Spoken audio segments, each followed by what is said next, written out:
2-3 વર્ષના લખણ દેખાય સમજાય ને એટલે આ કઈ સરળ નથી ચાલતું આ મારું સાનિધ્ય જે મારો દેવ ચલવી રહ્યો છે હું ને કોઈ એવું બતાવો આખા જિલ્લાથી લઈને ગુજરાત કે ભારતમાં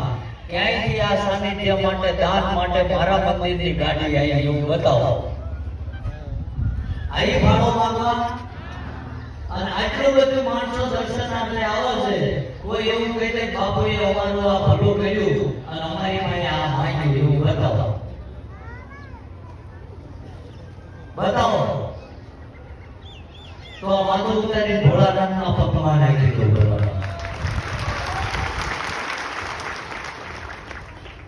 ક્યારે આટલું બધું માણસ ક્યારે આવતું હોય છે પાગલ થોડા છે કોઈ બધાય દુનિયા જોઈએ છે અત્યારે ખાલી 2 કિલો શાક લેવું હોય તો 4 લાખે ભાવ આપી છે કોઈ વિશેષ ન પૂછતા